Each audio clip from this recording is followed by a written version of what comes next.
អ្នកទាំងអស់គ្នាស្គាល់យន្តហោះប្រភេទនេះទេនេះគឺជាយន្តហោះ L39 យន្តហោះ L39 គឺជាយន្តហោះវឹកវើកម្រិតខ្ពស់ដែលមានល្បឿនលឿនជាងសំឡេងផលិតដោយក្រុមហ៊ុន Aerovodokody នៃប្រទេសឆេកូស្លូវ៉ាគីបច្ចុប្បន្នគឺសាធារណរដ្ឋឆេកវាត្រូវបានគេចាត់ទុកថាជាយន្តហោះវឹកវើដែលទទួលបានជោគជ័យបំផុតមួយនៅលើពិភពលោកប្រើសម្រាប់បណ្ដុះបណ្ដាលពីលុតឲ្យស៊ាំនឹងការបើកបរយន្តហោះចម្បាំងប្រភេទ Jet មុននឹងឡើងទៅបើកយន្តហោះចម្បាំងធំៗដូចជា Mi-29 និង Su-35 ការវាយប្រហារស្រាលវាអាចត្រូវបានបំពាក់អាវុធដើម្បីវាយប្រហារគោលដៅលើដីដែលមានប្រសិទ្ធភាពខ្លាំងក្នុងសង្គ្រាមប្រឆាំងក្រុមឧទាមឬការគាំទ្រកងទ័ពជើងគោកវាមានប្រើម៉ាស៊ីន Turbojet ប្រភេទ AI Pumprun TL 1គ្រឿងដែលផ្ដល់កម្លាំងរុញច្រានខ្លាំងនិងមានភាពធន់អាចហោះហើរបានក្នុងល្បឿនអតិបរមាប្រហែល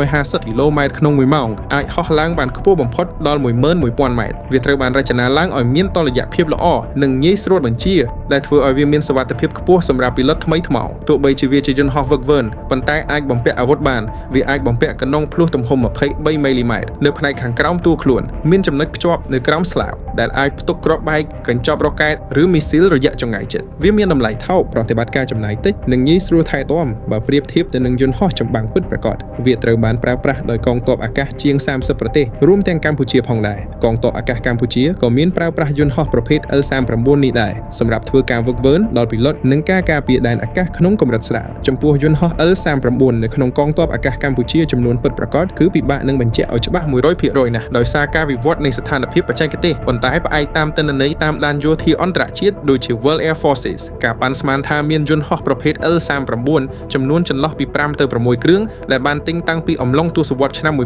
1990កាលពីឆ្នាំ2021មានសេចក្តីរាយការណ៍ថាកម្ពុជាបានបញ្ជាទិញយន្តហោះ L39NG ចំនួន6គ្រឿងបន្ថែមទៀតពីក្រុមហ៊ុន Aerovodokody នៃសាធារណរដ្ឋឆេកដែលមានសមត្ថភាពខ្លាំងជាងមុនឆ្ងាយទាំងប្រព័ន្ធរ៉ាដាម៉ាស៊ីននិងសមត្ថភាពបំពាក់អាវុធទំនើបហើយវានឹងមកជំនួសកន្លែងយន្តហោះ L39 ស៊េរីចាស់